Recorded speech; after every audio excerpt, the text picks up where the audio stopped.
नमस्कार, मैं हूँ doctor Shalini from doctor Shalini's homoeopathy clinic. Welcome to my YouTube channel. आज हम पेरेंट सीरीज सेशन में एक बहुत ही इंटरेस्टिंग टॉपिक पर डिस्कस करेंगे एंड वो है कितना इम्पोर्टेंट या फिर कितना महत्वपूर्ण है कि हम अपने बच्चों को ना या फिर नो शब्द सिखाएं, उसका अर्थ समझाएं और उसकी ताकत का एहसास दिलाएं।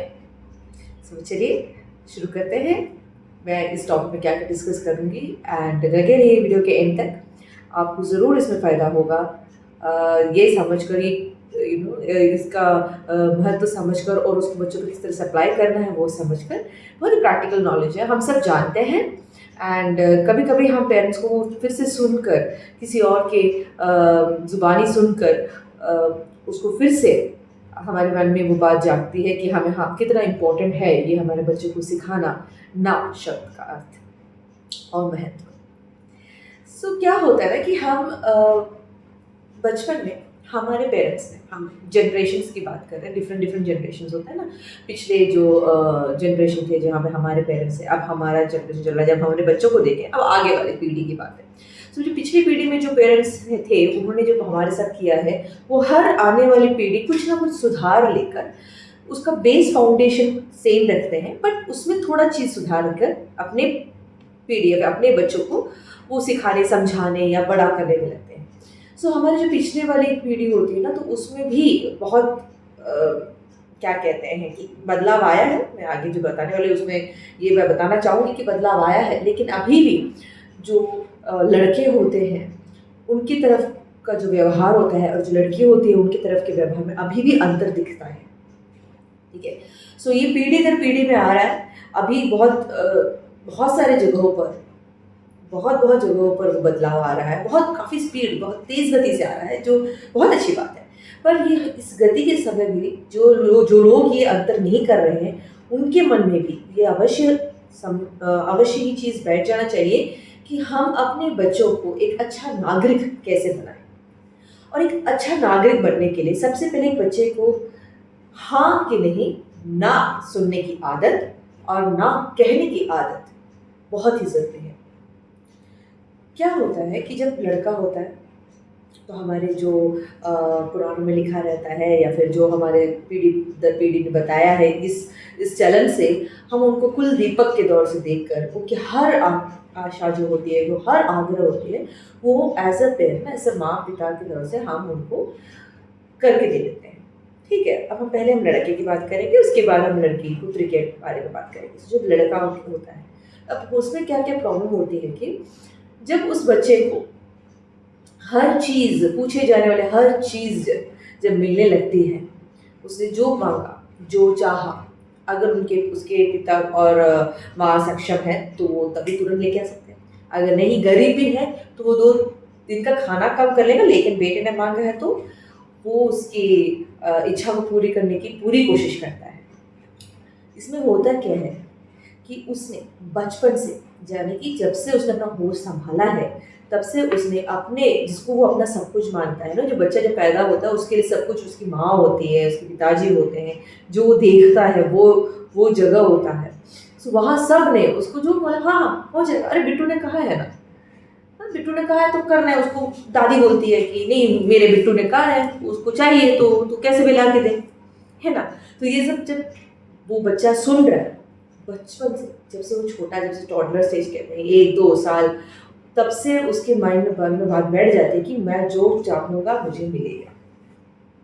अब माँ ने आकर जब थोड़ा बड़ा हो रहा है, माँ ने आकर कहीं ना कहीं मना भी करना चाहा, नहीं नहीं नहीं ऐसी बात नहीं है, ये हमसे नहीं होगा, तभी या तो पिताजी या फिर दादाजी या फिर दादी जी या फिर कोई ना कोई आके बोलेगा, नहीं नहीं नहीं उसने पूछा है, उसने मांगा है, कोशिश करके देते, उतना नहीं हो सकता तो कुछ ना कुछ तो करके देते, लल्ला का मन रख लेते हैं। तो इस तरह वो बढ़ता जाता है, वो अपने एक उम्र लाइक टीनेज में प्रवेश करता है। तब भी, अब तब ये हार्मोन्स होते हैं हमारे दिल के, हमारे बच्चों के जो हार्मोन्स बदल रहे हैं, उसमें उसकी जो इच्छाएं होती हैं, अब ये इच्छाएं जो होती हैं क्योंकि उसने बचपन से उसने ना सुना नहीं। सो अब आप ही जानते हैं, अभी जो हमारे ज़माने में जो हो रहा है, अगर किसी लड़की ने, उसकी पसंदीदा लड़की ने उसे मना कर दिया, तो वो किस तरह से उस पर रिएक्ट करता है।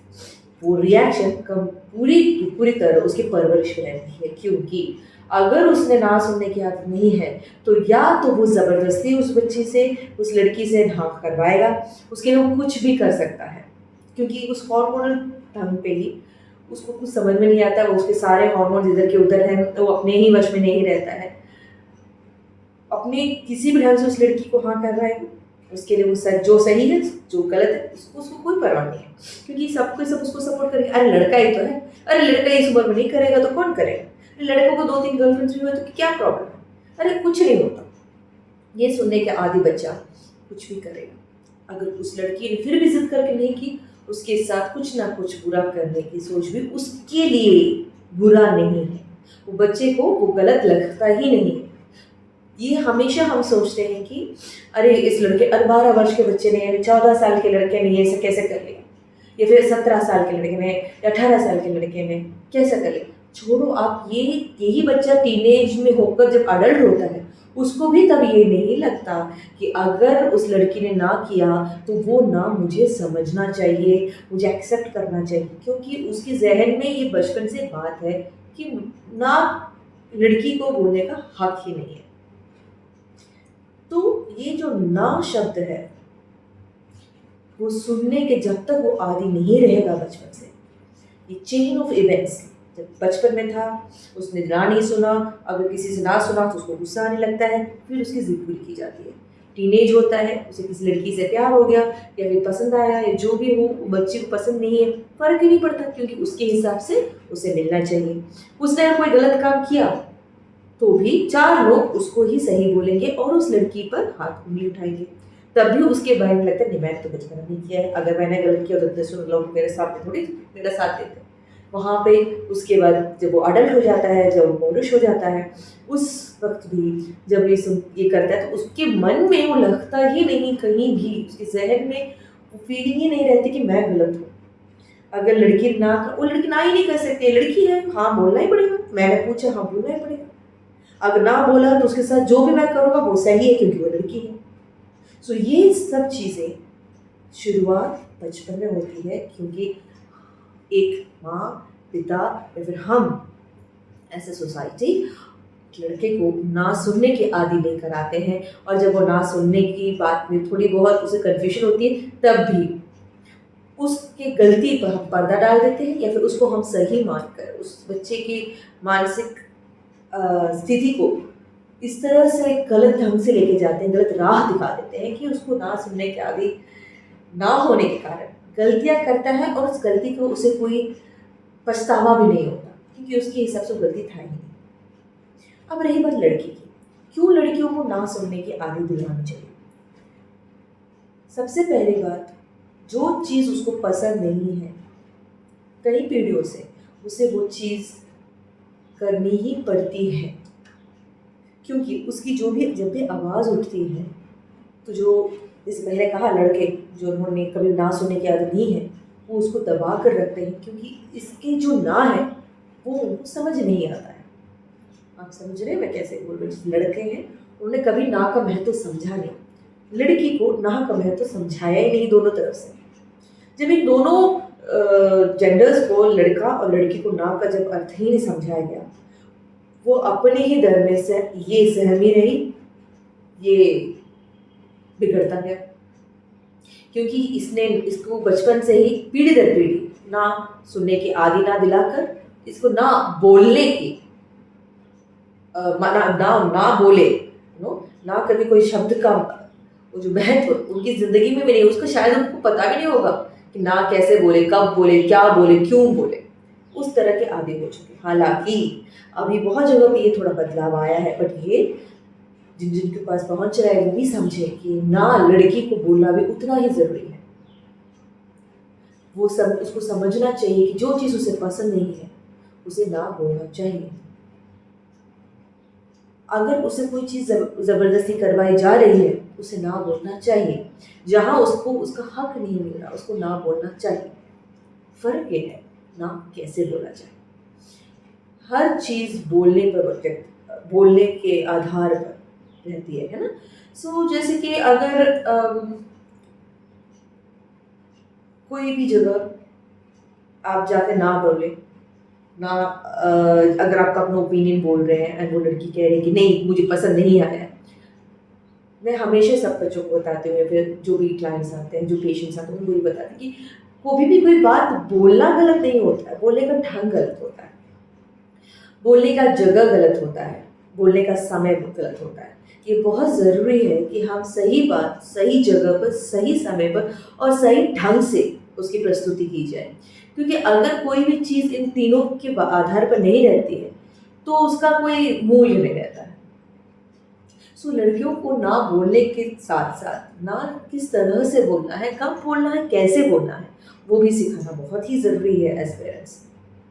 अब कोई सिचुएशन हो रहा है जहाँ पे उसकी जान पे आ रही है, जान भारी पड़ रहा है, तो हाँ ना किस तरह से बोलना चाहिए, उसको सोच समझ कर अपनी बुद्धि का इस्तेमाल कर कर ना बोलना चाहिए, उसको पहले अपने प्राण बचाना चाहिए और उसके बाद उसके ना बोलने पर जो कॉन्सिक्वेंसेस जो उसके साथ घटित हुई है, गाली गलौज हुआ है, थप्पड़ वप्पड़ हुआ है, बाहर निकाला गया है, उसके साथ कुछ बुरा हुआ है, उसके ऊपर उसे एक्शन लेना चाहिए। अगर उसको लग रहा है कि वहाँ पर उसके ना बोलने से उसके जीवन में भी कोई प्रश्न हो रहा है, तो वो हाँ सोच समझ कर बात करे, ये मेरा एडवाइस है। इसे कहा कि सिचुएशन तो सिचुएशन बदलता है, ऐसा नहीं कि हर जगह लागू होगा, बट वहीं पे हम उसे बोलते हैं कि स्मार्ट, हमको दिमाग लगाकर ना बोलना सीखना पड़ेगा इस पीढ़ी में। हम आने वाली पीढ़ी में जिसे कहते हैं ना, हर एक जो बदलाव होता है वो ऐसा नहीं होता है, एक स्टेप एक पीढ़ी एक स्टेप्स रखा होता है। पिछली पीढ़ी में तो बिल्कुल ना नहीं बोला, इस पीढ़ी ने ना बोलना सीखा है, तो जब सीखा है तो कब कहाँ कैसे बोलना है वो ज़्यादा इम्पोर्टेंट है इस पीढ़ी में। अगली पीढ़ी के बच्चों को जब हम सिखा रहे हैं या उसकी अगली पीढ़ी के बच्चों को सिखाएंगे तो ना हम बेझिझक बोलेंगे, क्योंकि तब हम जो पेरेंट्स जो लड़कों के माता पिता है उनका उत्तरदायित्व बनता है कि वो लड़कों को वो ना का अर्थ समझाएं, जहाँ पर वो ना लड़कियों की समझे, दिल से अपनाए और उसकी इज्जत और कदर करें। ये बात रही इमोशंस लड़के और लड़की की। दूसरी जगह हम ना की बात करते हैं जब भी हम पेयर प्रेशर यानी हम अपने दोस्तों के बल पर कुछ ना कुछ गलत काम करते हैं क्योंकि हम ना नहीं बोल पाते। सो एज अ टीनेजर ये बहुत इंपॉर्टेंट है कि ना कोई हम रिलेशनशिप में लड़का ना सुनने की आदत डाल ले, और लड़की अगर ना पसंद तो ना बोलने की आदत डाल ले। और अगर कोई गलत काम कर रहा है, जैसे ड्रग्स बोल रहा है लेने के लिए, गांजा लो, ये लो, वो लो, या फिर स्मोकिंग करो, या फिर दारू पियो, हाँ नशा करो, ये सब चीज़ें अगर कोई भी दोस्त लोग आपसे कह रहे हैं या फिर दोस्त ही सही, अच्छा दोस्त ही सही, उस टाइम ना बोलने की अगर उसको आदत नहीं है तो वहाँ ना नहीं बोलेगा, क्योंकि वो इतना परफेक्ट, इतना अच्छा सुशील बन जाता है कि उसको वहाँ ना बोलते वक्त भी संकोच आता है, मैं कैसे ना बोलूँ, मैं ना नहीं बोल सकता। तो हमारा कर्तव्य ये है कि बच्चे को सही राह दिखाए, उसी टाइम पे ना शब्द का शक्ति भी बताए, क्योंकि जो ना शब्द है वहाँ उस ना शब्द बोलेगा नहीं तो शायद उसका जो जीवन का जो मार्ग है बहुत बुरी तरह चला जाए, है ना। सो एज अ पेरेंट्स बहुत इंपॉर्टेंट है कि जो लड़का हो, इस मामले में लड़का लड़की दोनों आएंगे, जहाँ पर वो कोई भी गलत काम करने से अपने दोस्तों से, क्योंकि हम जब पराये कोई गलत काम करते हैं फिर भी हम बच्चे कहीं ना कहीं आकर ना बोलने की आदत सीख जाते हैं, ये आजकल की जनरेशन पीढ़ी में हो रहा है। लेकिन जब अपने कोई गलत काम करते हैं, अपने जब कोई गलत काम करने के लिए उनको उकसाते हैं, तब ये ना बोलना बहुत मुश्किल है। सो तब ना बोलने की आदत डालना है। अब कैसे करें? जब भी बच्चा, छोटा बच्चा, लड़का हो या लड़की हो, ना आपके ना बोलने पर गुस्से से रिएक्ट करता है और उसके प्यार में पिघल कर या फिर गुस्से में पिघल कर हम उस ना को हाँ में बदल देते हैं, लड़का हो लड़की हो, मैं अभी दोनों जेंडर की बात कर रहे हैं, वो ना करें। जब आपको लगता है आप जो कह रहे हो सही कह रहे हो, वहाँ ना सुनना उसको ज़रूरत है, वो ना ही रहेगी। उसी तरह किसी सिचुएशन में अगर उस बच्चे ने आपके किसी कहने पर उसके लॉजिकल अंडरस्टैंडिंग में या फिर उसकी दिमागी ढंग से जब उसने सोचा तो ये चीज़ मुझे करना पसंद नहीं है ना, मैं नहीं करूँगा, तो उस चीज़ की कदर करें, उसको हम क्या कहते हैं, अरे मेरा सुनता सुनता कहाँ है, मेरा कहना मानता कहाँ है, ये किस तरह से तूने अपनी माँ से बात की, किस तरह से तुमने पापा से बात किया। जब वो बच्चा कभी भी शुरुआत में जब करेगा गुस्से में ही करेगा, उसका रिएक्शन वैसा रहता है, क्योंकि हम वो हमसे सीख रहा है ना। हम कैसे ना बोलते ना नहीं करना, ऐसे ही बोलते हैं, कभी थोड़ी बोलते हैं ना, तो वो भी ना ही करेगा। हम जो कहेंगे वो ही सीखता है ना। सो जब बच्चा ना किसी भी ढंग से कहे, अगर उसने गुस्से में कहा पहली बार, हर एक बच्चा अलग होता है क्योंकि हर एक परिवार अलग होता है। सो अगर आपका बच्चा गुस्से में आके आपकी कोई बात नहीं मान रहा है, तो तब जाकर उसको मारे पीटे या फिर गुस्से में डांटने की जरूरत नहीं होती। उस ना को उसके जरिए समझना बहुत जरूरी है, ये जानना जरूरी है कि उसने ना क्यों कहा। तो बच्चा ठीक है ना, तो ना, पर बताओ क्यों, मुझे बताओ आपको ना क्यों कहना है। और अगर उसने गुस्से में कहा तो बोलो कि आप बोल सकते हो ना, पर इस तरह से नहीं, आराम से बोलो, नहीं अम्मा मुझे नहीं करना है, नहीं तो बाबू मुझे नहीं करना है, नहीं मुझे पसंद नहीं आया। तो धीरे धीरे आप उस ना बोलने के ढंग को, जिस तरह से बोल रहा है उस ढंग को आप सुधार रहे हो, उसके दिमाग में आप दिला रहे हो कि ना क्यों मैंने बोला, वो चीज़ आप उसके मन में बोलने के लिए मजबूर कर रहे हो, क्योंकि वो आपसे पूछ रहे ना कैसे क्यों आपने ना बोला। तो उसका ब्रेन वर्कआउट करेगा कि मैंने ना क्यों बोला। जब वो सोचेगा तब उसको शायद वो सही लगेगा या फिर गलत लगेगा। अगर उसके वो लॉजिकल एक्सप्लेनेशन आपको लग रहा है कि हाँ उसने सही बोला, उसके ढंग से उसको ना ठीक है तो ठीक है। लेकिन जब वो बोल रहा है उसको लग रहा है कि अरे मैंने तो गलत कहा, नहीं मम्मा मैंने ना ऐसे बोला है, मैं कर लेता हूँ, तो खुद पहुंचेगा। वही एक खूबसूरती होती है। लेकिन क्या होता है, हम तो अपनी इच्छा थोप देते हैं, नहीं मैंने कहा है, मैं तुम्हारी माँ हूँ, मैं तुम्हारा पापा हूँ, मैंने कहा तुम करो। तो बच्चे को उनकी सुनने की हो जाती है। जो बच्चा लड़का है वो ना नहीं सुनता, क्योंकि जितना हो सके जब वो रोना हो जाता है माँ बोलते अरे बच्चा रो रहा है। लड़की होती तो नहीं नहीं नहीं, बापू से कभी कोई बोल देते हैं आजकल के, अरे बच्ची है रहने दो, करवा देते हैं। सो ये सब जो डायनामिक्स होता है ना, ये बहुत बैलेंस में लेके जाना पड़ता है। पर इस सब के बीच में एक महत्वपूर्ण बात यह है कि ये उत्तरदायित्व हम पेरेंट्स के ऊपर है कि हम बच्चे को ना सुनने की आदत डालें, लड़के को उस ढंग से, लड़की को उस ढंग से। पूरे उत्तरदायित्व हम एक माँ और पिता दोनों में, कभी भी सिर्फ माँ को नहीं बोलूँगी, मैं हमेशा माँ और पिता दोनों को बोलती हूँ, क्योंकि दोनों का बच्चों के ऊपर बहुत बहुत बहुत प्रभाव रहता है। उन दोनों का अपना अपना कर्तव्य है, अपना अपना रोल होता है, तभी तो परिवार संपूर्ण होता है। सो उम्मीद करती हूँ ये छोटा सा सेशन जितना हो सके मैंने इसके अंदर डाला है। एक्चुअली इसके अंदर बहुत सारी चीज़ें हैं जो मैं एक्सप्लेन कर सकते हैं। अगर आप लोगों को इस सीरीज में देखकर कहीं ना कहीं कुछ डाउट हो, कुछ ना कुछ आपको अधिक जानना है, प्लीज़ मुझे कमेंट कीजिएगा, तभी मैं आपको थोड़ा डिटेल में शायद अगले सेशन में कर पाऊँगी। अभी जितना हो सके छोटे से सेशन में मैंने आपको एक्सप्लेन किया है। उम्मीद करती हूँ आपको सबको ये वीडियो पसंद आया है। अगर आया है तो प्लीज़ लाइक कीजिए, कमेंट कीजिए, शेयर कीजिए, सब्सक्राइब कीजिए, ताकि ज़्यादा से ज़्यादा लोगों तक ये पहुँचे और हम ज़्यादा से ज़्यादा लोगों तक अपनी सोच बदलने में और एक अच्छे फ्यूचर की नागरिक को हम अपने बीच लेके आने में सफल रहें। इसी विचार के साथ धन्यवाद।